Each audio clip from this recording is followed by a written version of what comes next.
convocamos hoxe esta roda de prensa para falar de dous temas moi importantes para a provincia de Ourense. Por un lado, pois, a situación da viticultura, do sector vitícola de Galicia e da provincia de Ourense, e tamén pois, para ese última hora no tema das inundacións na comarca da Limia estes días, as chuvias de Semana Santa. Primeiro, para falar da viticultura, cabe destacar que é un sector agrario dos máis importantes dentro da provincia, por dicir, os poucos que nos quedan importantes dentro da provincia de Ourense, dado que hai máis de 3.000 viticultores, máis de 3.000 familias que viven desto, que xestionan en torno a 4.500 hectáreas de viñedo, e hai en torno a 150 ou 200 adegas vinculadas ao sector, por lo cual xa se solo nos números xa nos dá un pouco a magnitude do que significa para esta provincia pois, o sector da viticultura. Produces en torno na última campaña producidos 23 millóns de kilos de uva, dos cales blancas e 4,5 de tintas. As variedades principales, os viños principales que facemos son blancos, casi todos blancos, sobre todo a día de hoxe pois, un gran tirón temos o algodeiro, os viños feitos con godeiro, que é a estreixadura do río. Sendo un sector moi importante que fixa a población, o medio rural, que está demostrado que onde hai agricultura, pois, o rural está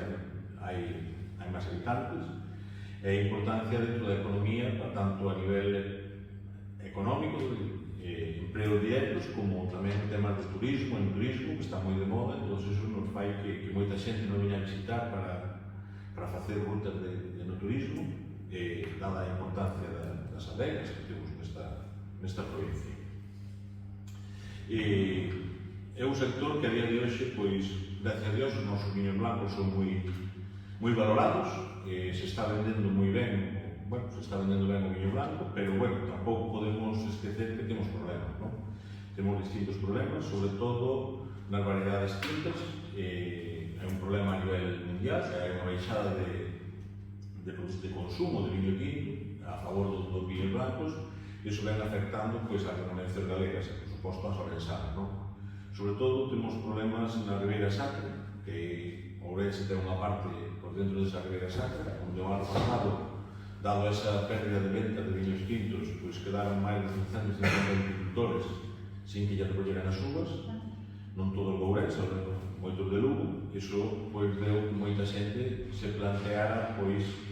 poder continuar ca súa actividade. Desde Unións Agrarias, xa desde o ano pasado, viñamos pedindo de que a Consellería do Medio Rural pois, tomara medidas. Este ano queremos facer antes, por eso estamos agora facendo esta roda de prensas por toda Galicia, no sentido de que as medidas en viticultura debemos tomar agora, que faltan 6 meses para a vendimia, e non na última semana, cando xa estamos en da vendimia, que moitas veces non podemos pois, facer nada. Desde outras comunidades autónomas, como pode ser a Rioxa, pode ser o País Vasco, Castilla e León, Castilla-La Mancha, levan anos con medidas encima da mesa para os produtores de viño tinto, tanto a destilación, que é pois, sacar viño que xa está en bodega, con os precios pactados e con as axudas para que non perda todo pois, a bodega, como as cosechas en verde. Hasta ahora en Galicia, o único que se puxo en marcha foi o ano pasado, o que conocemos como a destilación, unha destilación que se para a Ribeira Sacra, para viños tintos da Ribeira Sacra, con moi pouco éxito, dado as condicións que se sacou esa orde. Este ano, despois de varias peticións, tamén pon en marcha o que é a cosecha en verde. A cosecha en verde aquí é novedosa, en outras comunidades como dixen antes levaron tempo aplicándose. Do que se trata de que se compense ao viticultor por tirar as uvas ao suelo, por non as levar á bodega, por non as cosechar. Para toda España hai en torno a 20 millóns de euros, en Galicia algo máis de 600.000 euros. Se aprobou ou se pode solicitar tanto para as uvas tintas da Ribeira Sacra como para uvas tintas en Ribeiro. Nas dúas denominacións de orixe poden solicitar. Saliu a orden a principios do mes de abril. O primer problema que ten esta orden é que sale con moi pouco plazo. A Consellería saca a orde o 10 de abril e o 25 de abril, que decir que este venres que ven, pois acaba o plazo. Nos dentro das nosas posibilidades, pues estamos intentando informar a todo o mundo para que as pida, para que intente pedilas. É unha orde que, sin ningún tipo de negociación cas organizacións agrarias, o sector produtor, por o cal é unha orde que sale con moitas eiras, unha orde moi sesgada hacia a parte industrial. Cabe destacar que a parte que pagan por cortar as uvas, se as uvas se as corta unha bodega vai a cobrar máis que se as corta un viticultor, por cual xa se ve por onde vai a orde. A Consellería, por moito que le vamos pedindo que convoque mesas do viño, que convoque reunións para tratar estes temas importantes, pois nos dá largas que nunca non as convoca, e así salen ao final as horas, non? Salen órdenes que ao final, como pasou ao ano pasado,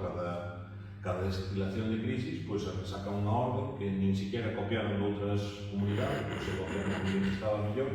e ao final pois vai a ser que moita xente non se vai a coller porque as condicións que sacan na orde pois non son as idóneas, non? Por o cual, creemos que a Consellería non está a facer o seu traballo no sentido de poder convocar o sector para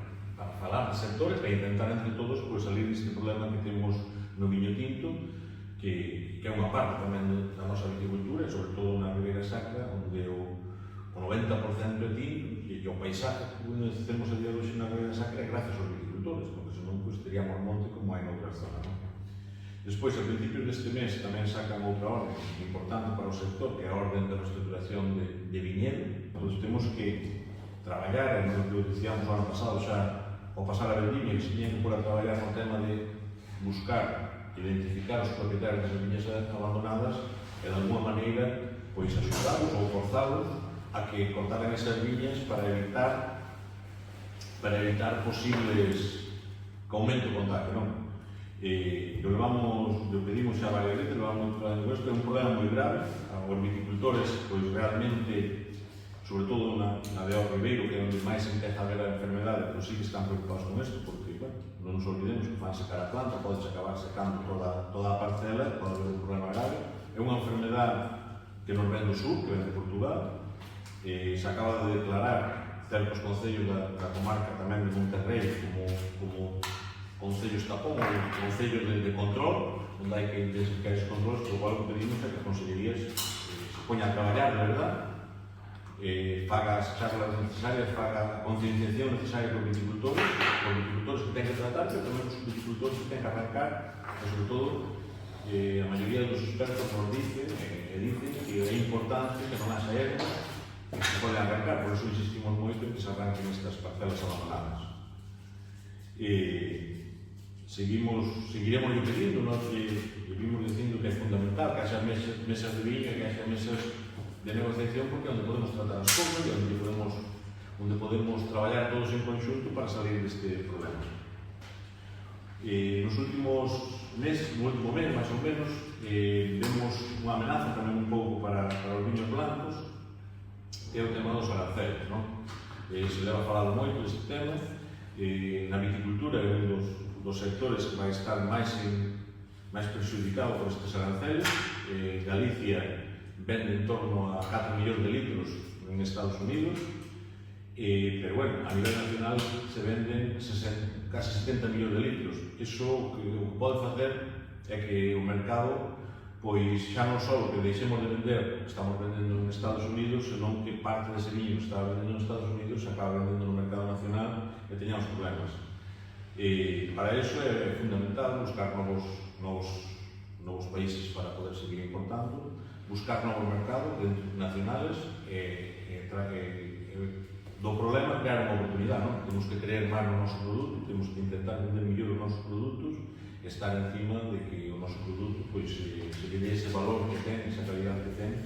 por a importancia, por a calidad que teñen os premios que reciben nos últimos anos está recibindo premios que demostra a calidad dos nosos viños, dos viños galegos. Moi bo día, moitísimas gracias por vir á roda de prensa. Eu quería encargar un pouco a situación, ¿no? O porqué da roda de prensa, que explicaba ben Carlos, pero bueno, estamos en unha situación excepcional, no sentido de que estamos en unha provincia onde, curiosamente, hai 3 denominacións turísticas, Ribeiro, Valdeorras, Monterrey, e hai outra denominación de maiores que o 50%, bueno, unha parte importante tamén está ubicada na provincia de Ourense. Que o que estamos dicindo, bueno, pues que a viticultura un sector estratégico para esta provincia. Por qué? Bueno, pues por desgracia estamos vendo como distintos sectores productivos desaparecen nos últimos anos nesta provincia. Falo do sector lácteo, onde prácticamente non quedan explotacións, en carne cada día vemos como se produce máis, e non nos podemos permitir o luxo de que sigan desaparecendo, que desaparezca ni unha sola explotación máis de vino. Por qué? Bueno, porque estamos vendo cal é a consecuencia de que suceda isto en unha provincia como Ourense, e é que detrás da desaparición das explotacións o que ven é o lume, a fauna salvaxe, e que, por tanto, quedan as leiras abandonadas, e que é un problema medioambiental e social. Primeiro de despoblación, e a despoblación vai ligada a que se produzca unha situación que empeza a ser un mal endémico, por lo tanto, ten que haber unha aposta decidida, que é o que estamos trasladando permanentemente a Consellería de Cultura. Necesitamos respostas e solucións aos problemas que se plantean en unha provincia como Ourense fundamentalmente, no resto de Galicia tamén, pero en Ourense hai que dar pasos en ese sentido. E temos a sensación de que as medidas que se toman son absolutamente improvisadas e que non dan as respostas necesidades reais. Se publican dúas obras. O ano pasado, cando empezamos co problema da Ribeira Sacra en concreto, é dicir, con isto de que é certo que hai un excedente de uva tinta e, por tanto, de viño tinto, e, por tanto, temos un problema a nivel de Unión Europea, porque hai excedentes e, por tanto, temos dificultades, se está producindo unha situación difícil. En Ribeira Sacra se dio agravada porque quedaron 350 produtores, os que non se lle recolliu a uva. E iso anunciamos con meses de antelación para poner solucións. Pois a realidade é que non se puxeron mecanismos, cando se ponen ben tarde, nos pedimos que se convocara unha mesa do viño para trasladar cal era o noso sentir, cales eran desde o noso punto de vista posibles solucións, porque en determinadas denominacións de orixe, unha produción pequena, entendíamos que facendo unha promoción externa, buscando mercados externos, se podía colocar unha boa parte desa produción e desde logo buscar mecanismos que tocaran o fondo do problema, é dicir, que eliminaran os excedentes e que eso fora ligado a súa vez a casaderas, as que se le deran esas axudas, pois de algún xeito se comprometeran a comprar a uva dos viticultores. Esa era a razón. Se acabamos de ver o que acaba de facer o Goberno do Estado, que é o que lle reprochamos a Xunta de Galicia. O Goberno do Estado está sacando axudas pola situación de determinadas empresas ante os arancéis que están afectando negativamente a comercialización. E non o que levamos dicindo durante moito tempo a Consellería é que esas subvencións que se poñen en marcha e que van dirixidas a vegas, que teñen que estar ligadas a que necesariamente se recolla a uva dos produtores. É dicir, que unha cousa vai ligada a outra, que sería unha posible solución para evitar este tipo de situacións que, por desgracia, nos